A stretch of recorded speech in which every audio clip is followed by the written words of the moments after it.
উম্মুল মুমিনিন হযরত আয়েশা বর্ণনা করেন, রাসূলুল্লাহ দিনে অন্তত একবার আবু বকরের বাড়িতে আসতেন।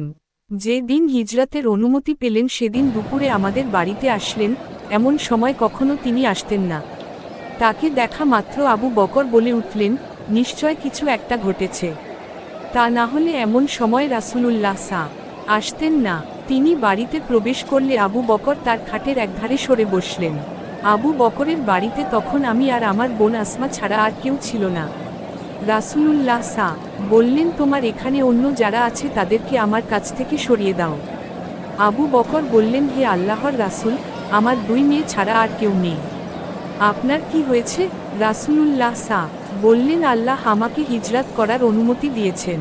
আবু বকর জিজ্ঞেস করলেন, আমিও কি সঙ্গে যেতে পারবো? রাসূলুল্লাহ বললেন, হ্যাঁ, যেতে পারবে। আয়েশা বলেন, সে দিনের আগে আমি জানতাম না যে মানুষ আনন্দের আতিশয্যে এত কাঁদতে পারে।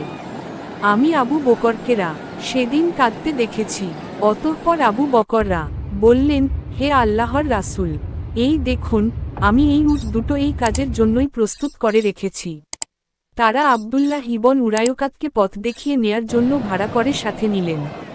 সে ছিল মুশরিক, তবে বিশ্বাসভাজন। রাতের আধারে তারা আবু বকরের বাড়ির পেছনে দরজা দিয়ে বের হলেন এবং মক্কার নিম্নভূমিতে শাওর পর্বতের একটি গুহায় আশ্রয় নিলেন। হাসান বসরীরা থেকে ইবন হিশাম বর্ণনা করেন, তারা রাতে শাওর পর্বতের গুহায় পৌঁছেন। রাসূলুল্লাহ প্রবেশের আগে আবু বকররা গুহায় প্রবেশ করলেন। সেখানে কোন হিংস্র প্রাণী বা সাপ বিচ্ছু আছে কিনা তা দেখে নিলেন। রাসূলুল্লাহকে বিপদমুক্ত রাখার উদ্দেশ্যেই তিনি এরূপ ঝুঁকি নিয়েছিলেন। কন্যাকে বিবাহদান। মক্কায় উম্মুল মুমিনিন হযরত খাদিজার ওফাতের পর রাসূলকে যখন আবু বকররা বিমর্ষ দেখলেন, অত্যন্ত নিষ্ঠা ও আদব সহকারে নিজের অল্পবয়স্কা কন্যা আয়েশাকে রাসূলুল্লাহ সাথে বিয়ে দেন। মোহরের অর্থও নিজেই পরিশোধ করেন। হিজরাতের পর সকল অভিযানেই তিনি রাসূলুল্লাহ সাথে অংশগ্রহণ করেন। কোন একটি অভিযানেও অংশগ্রহণ থেকে বঞ্চিত হননি। তাবুক অভিযানে তিনি ছিলেন মুসলিম বাহিনীর পতাকাবাহী। এ অভিযানের সময় রাসূলুল্লাহ আবেদনে সাড়া দিয়ে বাড়িতে যা কিছু অর্থ সম্পদ ছিল সবই তিনি রাসূলুল্লাহ হাতে তুলে দেন। আল্লাহর রাসূল জিজ্ঞেস করেন, ছেলে মেয়েদের জন্য বাড়িতে কিছু রেখেছ কি? জবাব দিলেন, তাদের জন্য আল্লাহ ও আল্লাহর রাসূলই যথেষ্ট। মক্কা বিজয়ের পর নবম হিজরিতে প্রথম ইসলামী হজ্জ আদায় উপলক্ষে রাসূলুল্লাহ আবু বকরকে আমিরুল হজ নিয়োগ করেন। রাসূলুল্লাহ অন্তিম রোগ সজ্জায় তারই নির্দেশে মসজিদে নববীর নামাজের ইমামতির দায়িত্ব পালন করেন। মোট কথা, রাসূলুল্লাহ জীবদ্দশায় আবু বকররা তার উজির ও উপদেষ্টার ভূমিকা পালন করেন। খিলাফাতকাল। রাসূলুল্লাহ ওফাতের পর আবু বকররা তার স্থলাভিষিক্ত হন। খলিফাতু রাসূলিল্লাহ এ লোকবটি কেবল তাকেই দেওয়া হয়। পরবর্তী খলিফাদের আমিরুল মুমিনিন উপাধি দেওয়া হয়েছে। ব্যবসায় ছিল তার পেশা। ইসলাম পূর্ব যুগে কুরাইশদের এক ধনাঢ্য ব্যবসায়ী ছিলেন। ইসলাম গ্রহণের পরেও জীবিকার প্রয়োজনে এই পেশা চালিয়ে যেতে থাকেন। তবে খলিফা হওয়ার পর খিলাফতের গুরু দায়িত্ব কাঁধে পড়ায় ব্যবসার পাট চুকাতে বাধ্য হন। হযরত উমার ও আবু উবাইদার পীড়াপিড়িতে মজলিসে শুরার সিদ্ধান্ত মোতাবিক প্রয়োজন অনুপাতে বাইতুল মাল থেকে ন্যূনতম ভাতা গ্রহণ করতে স্বীকৃত হন, যার পরিমাণ ছিল বাৎসরিক ২৫০০ দিরহাম। তবে মৃত্যুর পূর্বে তার স্থাবর অস্থাবর সম্পত্তি বিক্রি করে বাইতুল মাল থেকে গৃহীত সমুদয় অর্থ ফেরতদানের নির্দেশ দিয়ে যান। রাসূলুল্লাহ ওফাতের সংবাদে সাহাবামণ্ডলী যখন সম্পূর্ণ হতভম্ব, তারা যখন চিন্তাই করতে পারছিলেন না রাসূলের ওফাত হতে পারে, এমনকি হযরত উমাররা কোষমুক্ত তরবারি হাতে নিয়ে ঘোষণা করে বসেন যে বলবে রাসূলের ওফাত হয়েছে, তাকে হত্যা করব। এমনই এক ভাববিহ্বল পরিবেশেও আবু বকররা ছিলেন অত্যন্ত দৃঢ় ও অবিচল। সমবেত জনতাকে লক্ষ্য করে তিনি ঘোষণা করেন, যারা মুহাম্মাদের ইবাদত করতে তারা জেনে রাখো, মুহাম্মদ মৃত্যুবরণ করেছেন। কিন্তু যারা আল্লাহর ইবাদত কর তারা জেনে রাখো, আল্লাহ চিরঞ্জীব, তার মৃত্যু নেই। তারপরে আয়াত পাঠ করেন, মুহাম্মদ আল্লাহর রাসূল ছাড়া আর কিছু নন। তার পূর্বে বহু রাসূল অতিবাহিত হয়েছে। তিনি যদি মারা যান বা নিহত হন তাহলে তোমরা কি পেছনে ফিরে যাবে? যারা পেছনে ফিরে যাবে তারা আল্লাহর কোনোই ক্ষতি করতে পারবে না। যারা কৃতজ্ঞতা প্রকাশ করে শিগগিরই আল্লাহ তাদের প্রতিদান দেবেন।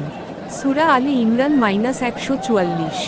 রাসূলুল্লাহর ওফাতের সংবাদে সাহাবামণ্ডলী যখন সম্পূর্ণ হতভম্ব, তারা যখন চিন্তাই করতে পারছিলেন না রাসূলের ওফাত হতে পারে, এমনকি হযরত উমাররা কোষমুক্ত তরবারি হাতে নিয়ে ঘোষণা করে বসেন যে বলবে রাসূলের ওফাত হয়েছে তাকে হত্যা করব। এমনই এক ভাববিহ্বল পরিবেশেও আবু বকররা ছিলেন অত্যন্ত দৃঢ় ও অবিচল।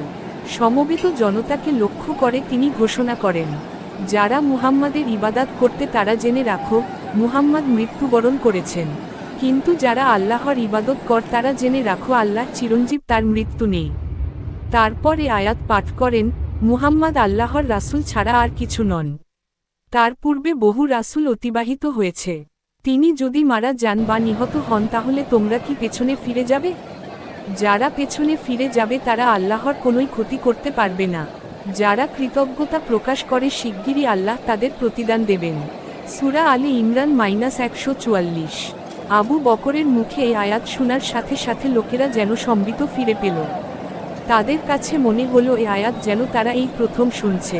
এভাবে রাসূলুল্লাহর ইনতিকালের সাথে সাথে প্রথম যে মারাত্মক সমস্যাটি দেখা দেয়, আবু বকরেররা দৃঢ় হস্তক্ষেপে তার পরিসমাপ্তি ঘটে। রাসূলুল্লাহর কাফন দাফন তখনও সম্পন্ন হতে পারেনি। এরই মধ্যে তার স্থলাভিষিক্তির বিষয়টি জটিল আকার ধারণ করল। মদিনার জনগণ, বিশেষত আনসাররা শাকিফা বনি সাইদা নামক স্থানে সমবেত হল।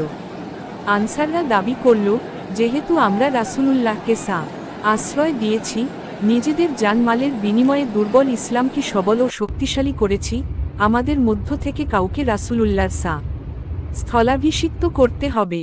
মুহাজিরদের কাছে এ দাবি গ্রহণযোগ্য হল না। তারা বলল, ইসলামের বীজ আমরা বপন করেছি এবং আমরাই তাতে পানি সিঞ্চন করেছি, সুতরাং আমরাই খিলাফতের অধিকতর হকদার। পরিস্থিতি ভিন্ন দিকে মোড় নিল। আবু বকরকে ডাকা হল। তিনি তখন রাসূলুল্লাহর পবিত্র মরদেহের নিকট। তিনি উপস্থিত হয়ে ধীর স্থিরভাবে কথা বললেন। তার যুক্তি ও প্রমাণের কাছে আনসাররা নতি স্বীকার করল। এভাবে রাসূলুল্লাহর ইনতিকালের পর দ্বিতীয় যে সমস্যাটি দেখা দেয়, আবু বকরেররা বুদ্ধি ও বিচক্ষণতায় তারও সুন্দর সমাধান হয়ে যায়। আবু বকর খলিফা নির্বাচিত হলেন। খলিফা হওয়ার পর সমবেত মুহাজির ও আনসারদের উদ্দেশ্যে প্রদত্ত এক সংক্ষিপ্ত ভাষণে বলেন, আমার ইচ্ছার বিরুদ্ধেই আমাকে খলিফা বানানো হয়েছে। আল্লাহর কসম, আমি চাচ্ছিলাম আপনাদের মধ্য থেকে অন্য কেউ এ দায়িত্ব গ্রহণ করুক। আমি স্মরণ করিয়ে দিতে চাই, আপনারা যদি চান আমার আচরণ রাসূলুল্লাহর আচরণের মতো হোক, তাহলে আমাকে সেই পর্যায়ে পৌঁছার ব্যাপারে অক্ষম মনে করবেন। তিনি ছিলেন নবী, ভুল ত্রুটি থেকে ছিলেন পবিত্র। তার মতো আমার কোন বিশেষ মর্যাদা নেই। আমি একজন সাধারণ মানুষ। আপনাদের কোন একজন সাধারণ ব্যক্তি থেকে উত্তম হওয়ার দাবি আমি করতে পারিনি। Ellipsis dot. আপনারা যদি দেখেন আমি সঠিক কাজ করছি, আমার সহায়তা করবেন। যদি দেখেন আমি বিপদগামী হচ্ছি, আমাকে সতর্ক করে দেবেন। তার সেই নীতি নির্ধারণী সংক্ষিপ্ত প্রথম ভাষণটি চিরকাল বিশ্বের সকল রাষ্ট্রনায়কদের জন্য অনুকরণীয় হয়ে থাকবে। তার চরিত্রের সীমাহীন দৃঢ়তার আর এক প্রকাশ ঘটে রাসূলুল্লাহর ইনতিকালের অব্যবহিত পরে উসামা ইবন জাইদের বাহিনীকে পাঠানোর মাধ্যমে। রাসূলুল্লাহর ওফাতের অল্প কিছুদিন আগে মুতা অভিযানে শাহাদাত প্রাপ্ত জাইদ ইবন হারিসা, জাফর ইবন আবি তালিব ও আবদুল্লাহ ইবন রাওয়াহারা রক্তের প্রতিশোধ নেওয়ার জন্য একটি বাহিনী প্রস্তুত করেন। এ বাহিনীর কমান্ডার নিযুক্ত করেন নওজোয়ান উসামা ইবন জাইদকে। রাসূলুল্লাহর নির্দেশে উসামা তার বাহিনীসহ সিরিয়ার দিকে রওনা হলেন। তারা মদিনা থেকে বের হতেই রাসূলুল্লাহ অসুস্থ হয়ে পড়েন। তারা মদিনার উপকণ্ঠে শিবির স্থাপন করে রাসূলুল্লাহ অসুস্থ হয়ে পড়েন। তারা মদিনার উপকণ্ঠে শিবির স্থাপন করে রাসূলুল্লাহ রোগমুক্তির প্রতীক্ষা করতে থাকেন। কিন্তু এ রোগেই রাসূল ইনতিকাল করেন। আবু বকররা খলিফা হলেন। এদিকে রাসূলুল্লাহর ওফাতের সংবাদের আরব উপদ্বীপের বিভিন্ন দিকে নানা অপশক্তি মাথাচাড়া দিয়ে উঠতে থাকে। কেউবা ইসলাম ত্যাগ করে, কেউবা যাকাত দিতে অস্বীকৃতি জানায়, আবার কেউবা নবুয়াত দাবি করে বনে। এমনি এক চরম অবস্থায় অনেকে পরামর্শ দিলেন উসামার বাহিনী পাঠানোর ব্যাপারটি স্থগিত রাখতে। কিন্তু আবু বকররা অত্যন্ত কঠোরভাবে এই পরামর্শ প্রত্যাখ্যান করলেন। তিনি যদি এ বাহিনী পাঠাতে ইতস্তত করতেন বা বিলম্ব করতেন তাহলে খিলাফতের দায়িত্ব লাভের পর এটা হতো রাসূলুল্লাহ নির্দেশের প্রথম বিরুদ্ধাচরণ। কারণ অন্তিম রোগশয্যায় তিনি উসামার বাহিনীকে যাত্রার নির্দেশ